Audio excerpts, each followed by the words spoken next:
Hello, it's day 8 of the Countdown to Christmas alternative advent calendar. And I've got a question for you. How often do you ask for help? Because Christmas and the holidays are coming at us at a rate of knots.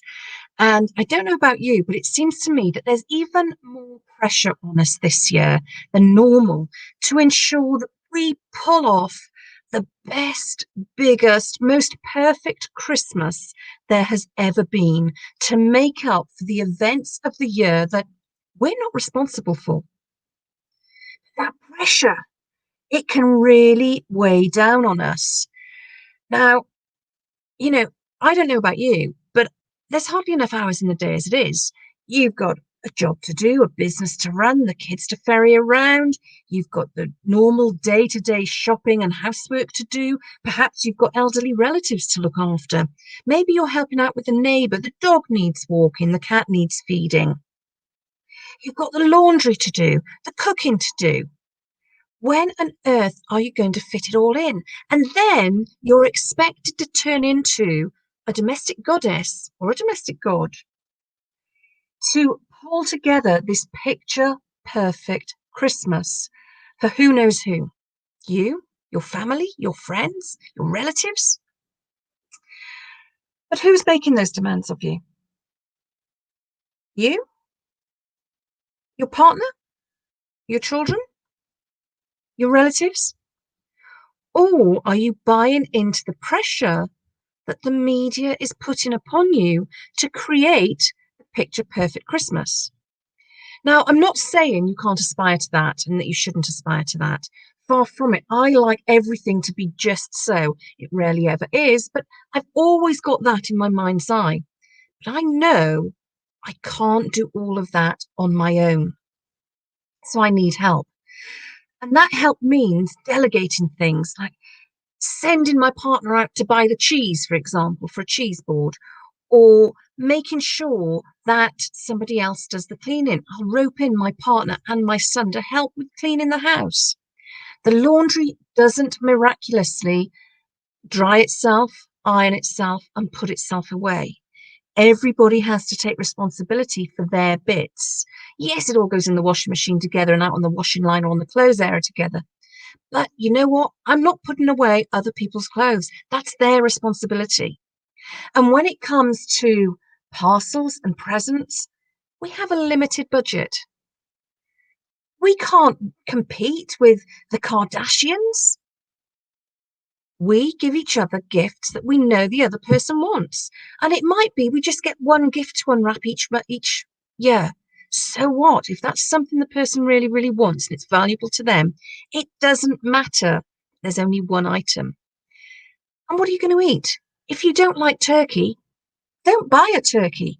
Just because society dictates that we eat turkey at this time of year, if you don't like it, don't have it.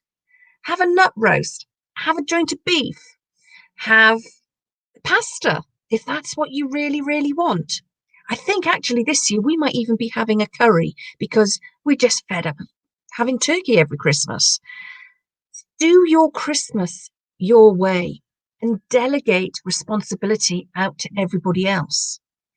We're thinking of having a curry. That's my partner's responsibility. He's got to source it and he's got to ensure that it's here in time for the day. I'm doing all the other bits. I'm the one doing the parcel buying, the present wrapping, all of the little bits and pieces, the accoutrements that add up to the perfect Christmas. And I should have asked for help this morning because the sharp-eyed amongst you will notice that I'm perhaps looking a little bleary-eyed. It's not because I had a bad night's sleep. It's because this morning I decided I would prepare tonight's dinner and get it in the slow cooker, which meant I was here alone preparing food. It also meant I had to chop the onions.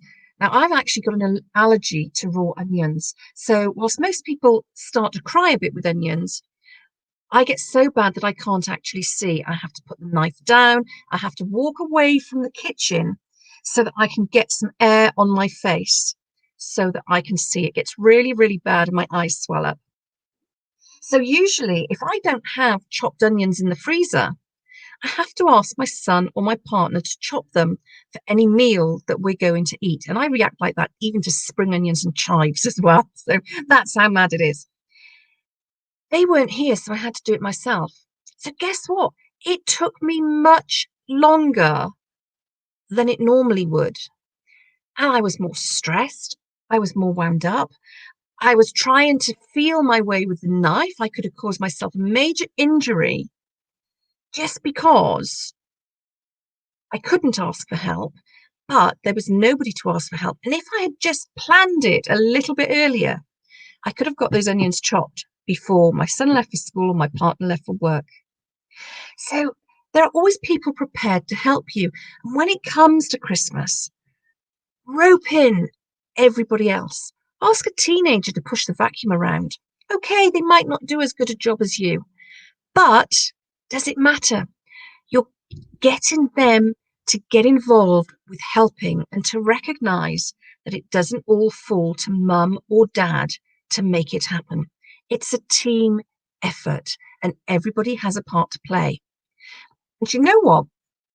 You'll be grateful for that because when you're all sat down having that dinner and you hear your partner saying to his family, "Look what I have done," or you hear your child saying to their friends, "Look at all this that I have done."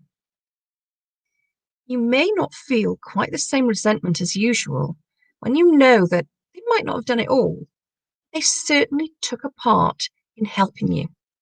There's absolutely no shame in asking for help because if you don't, the damage you can do to your relationships as a result of not asking for and accepting help be far more difficult to undo just going around behind your teenager and vacuuming behind him a couple of days later. Whatever you're doing today, have a fantastic Christmas and don't forget to ask for help.